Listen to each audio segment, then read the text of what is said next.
किसी ने नहीं छुआ, आज मुझे निरौठ सामान मिला है। अच्छा है, मैंने आपको छुआ, अब किसी और से छुआना मत।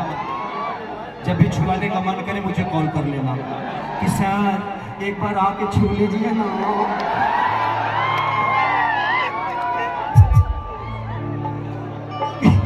कि हम तो ढोढ़े बदल रहनी पियरी माटी से, कि जवानी जोरा करे राजा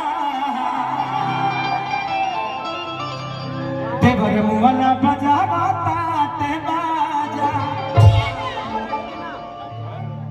कि कोहियो लौका बोदी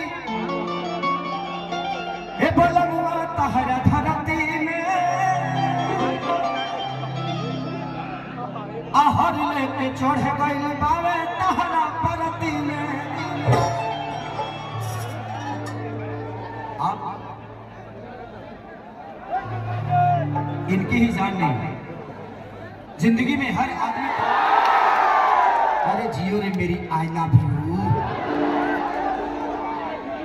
कितना प्यार करते हो रे मेरे सिंह।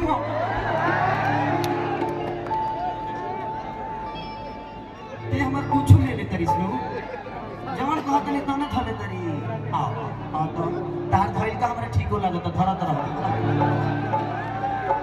कि हम तो ढोढ़ी मुदल रहनी पियली माटी से देवर मुआ न तोते काटी से।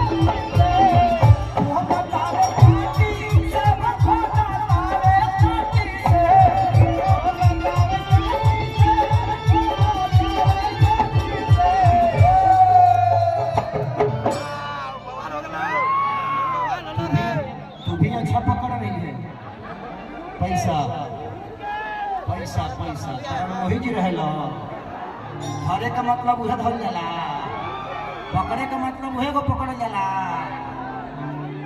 पैसा पकड़ गई जान। अच्छा ही बताइए, आप मेरे भाई हैं तो भावे लोगों को छूने में आपको प्रॉब्लम नहीं हो रहा है? नहीं है तहार तू नरके में जाइब, सीधा नरक में जाइब, डायरेक्ट नरक में। कि हम हरान बाले तेरा राया बाकी से तेरा मन खोले।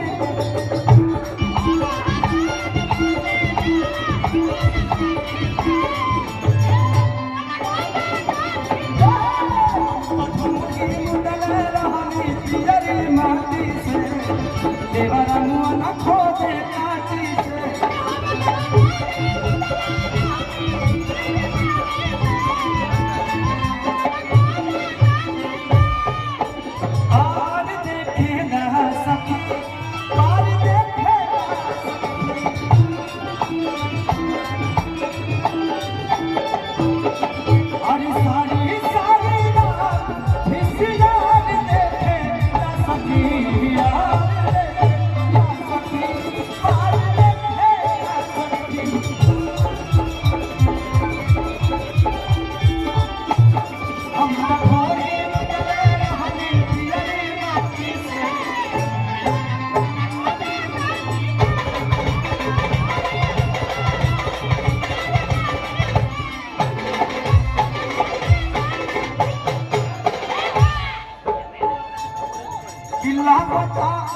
किला गोता मुआइए दीदी हमारा के चाप के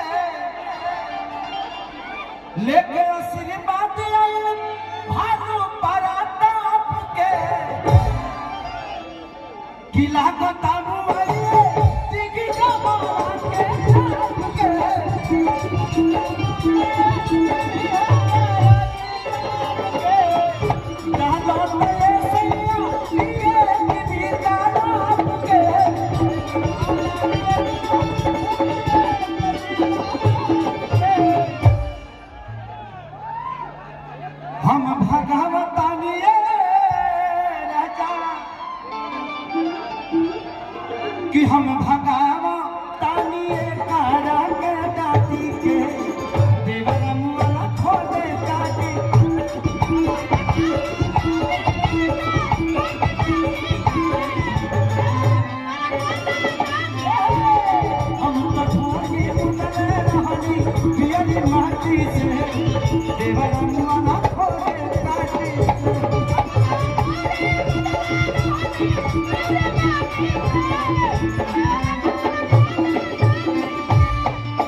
बहुत बढ़िया सुंदर गायक सोनू सदाम भाई की तरफ से ढेर सारा प्यार दुलार।